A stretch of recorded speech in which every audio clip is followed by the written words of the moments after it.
Salut à tous, bienvenue dans cette nouvelle vidéo. On va évoquer le mercato du Paris Saint-Germain. On va commencer avec Xavi Simons. Le Paris Saint-Germain veut garder Xavi Simons la saison prochaine. Cependant, le club français ne sera libre sur ce dossier qu'à partir de 2025. Le Paris Saint-Germain devrait verser des bonus au PSV s'il ramenait Xavi Simons cet été. C'est une information Le Parisien. Cette histoire et ce dossier Xavi Simons, c'est très problématique. À un moment donné, il est prêté 1 an. À un moment donné, il est prêté 18 mois. À un moment donné, il va revenir au Paris Saint-Germain. Mais s'il revient au Paris Saint-Germain, il doit verser de l'argent au PSV Eindhoven alors qu'il est prêté au Red Bull Leipzig. Je ne sais pas comment le Paris Saint-Germain a géré le dossier Xavi Simons, mais ça a l'air très très compliqué. Et la presse sort toujours une info par jour concernant Xavi Simons, qui a quand même signé au Paris Saint-Germain jusqu'en 2027, mais on a l'impression qu'il appartient plus au Red Bull Leipzig et au PSV Eindhoven qu'au Paris Saint-Germain à l'heure actuelle. En tout cas, le PSG est en train de préparer l'après Kylian Mbappé. Le club de la capitale s'est déjà positionné pour une énorme recrue. Le Paris Saint-Germain est officiellement fixé.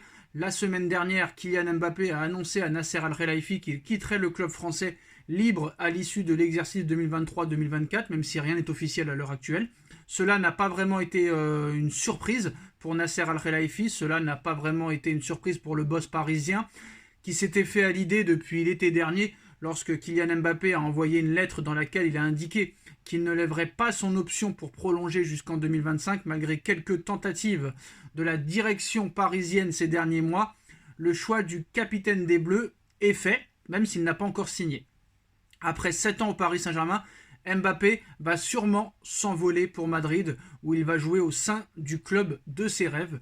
Mais le Paris Saint-Germain a bien l'intention de se renforcer après le départ du dernier membre de la fameuse MNM. Ces dernières semaines, certains médias ont évoqué les pistes menant à Victor Osimhen du Napoli, Raphaël Leao de l'AC Milan, ou encore Marcus Rashford de Manchester United, ou encore d'autres joueurs très connus comme Lautaro Martinez de l'Inter de Milan, Erling Haaland de Manchester City, qui a une clause libératoire de 100 millions d'euros. Mais le PSG ne compte pas recruter que des éléments offensifs. On avait parlé de plusieurs joueurs, comme Lenny Yoro, le Lillois, et de son côté, The Athletic, le média anglais, a cité le nom de Gavi. Mais le FC Barcelone n'est pas vendeur pour le moment, même si ça pourrait être le cas vu les finances catastrophiques du Barça. Mais il n'en sera sûrement pas de même pour Frenkie de Jong. Il serait vendeur pour Frenkie de Jong. Sport explique que le milieu de terrain néerlandais est dans le viseur du Paris Saint-Germain. Ce n'est pas la première fois que le Paris Saint-Germain est dessus. Ce n'est pas la première fois que Frenkie de Jong, qu'on appelle FDJ un petit peu au PSG, est lié au Paris Saint-Germain, puisqu'il avait déjà été sondé au moment où il jouait à l'Ajax d'Amsterdam en 2019. Ça avait failli se faire en plus au mercato hivernal, mais le joueur de 26 ans est allé vivre son rêve catastrophique en Catalogne. Quelques années plus tard, Frenkie de Jong déchante. Ces derniers temps, la presse catalane a expliqué qu'il n'était pas content du projet mis en place et qu'un départ n'était plus exclu du tout de son côté. Si la porte venait à s'ouvrir, sa préférence irait à un club jouant la Ligue des Champions et avec prétention et ambition de la gagner.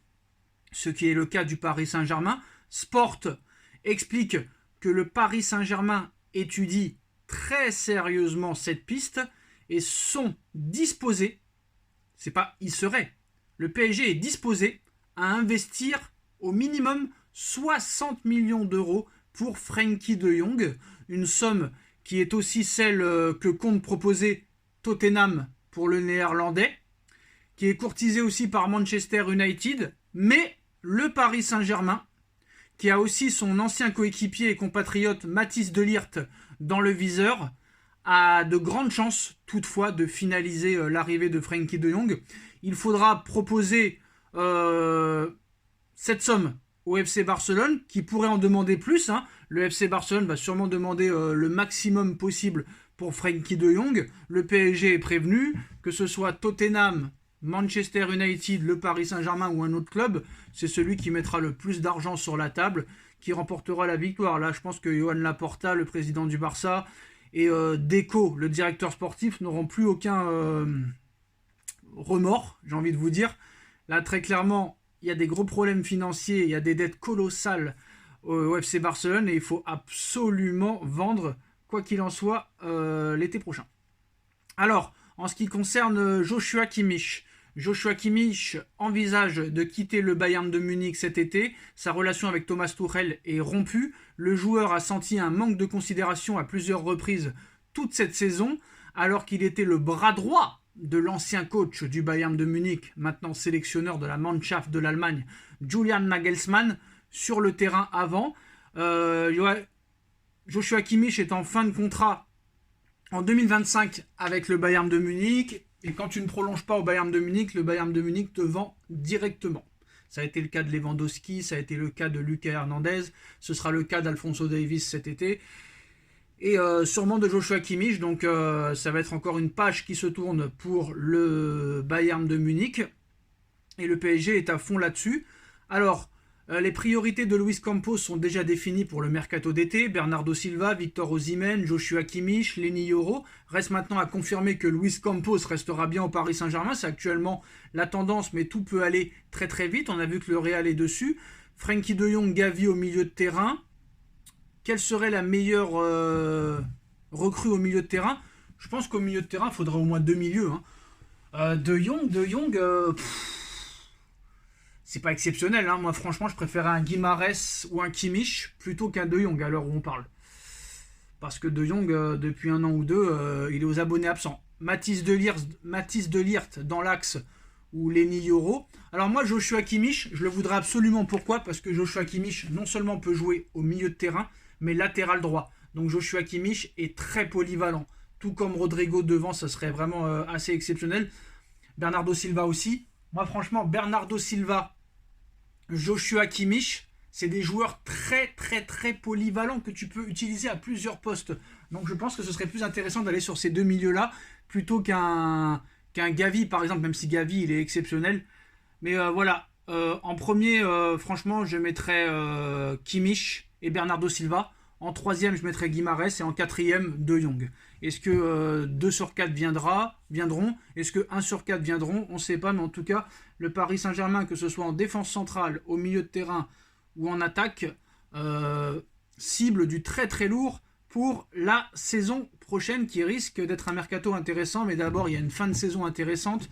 Paris est en course pour le championnat de France qui est acquis et qui est acté. Encore en lice en Ligue des Champions, en Coupe de France. Le PSG a déjà gagné le Trophée des Champions. Ça risque d'être un mois de février, mars, avril, mai très intéressant du côté du PSG et un mercato qui suivra après derrière. L'Euro 2024, la Copa América 2024, les JO 2024, ça ne va pas s'arrêter. Dites-nous en commentaire ce que vous en pensez. On like, on partage, on commente, on s'abonne et on se retrouve très vite pour une nouvelle vidéo. Tchuss.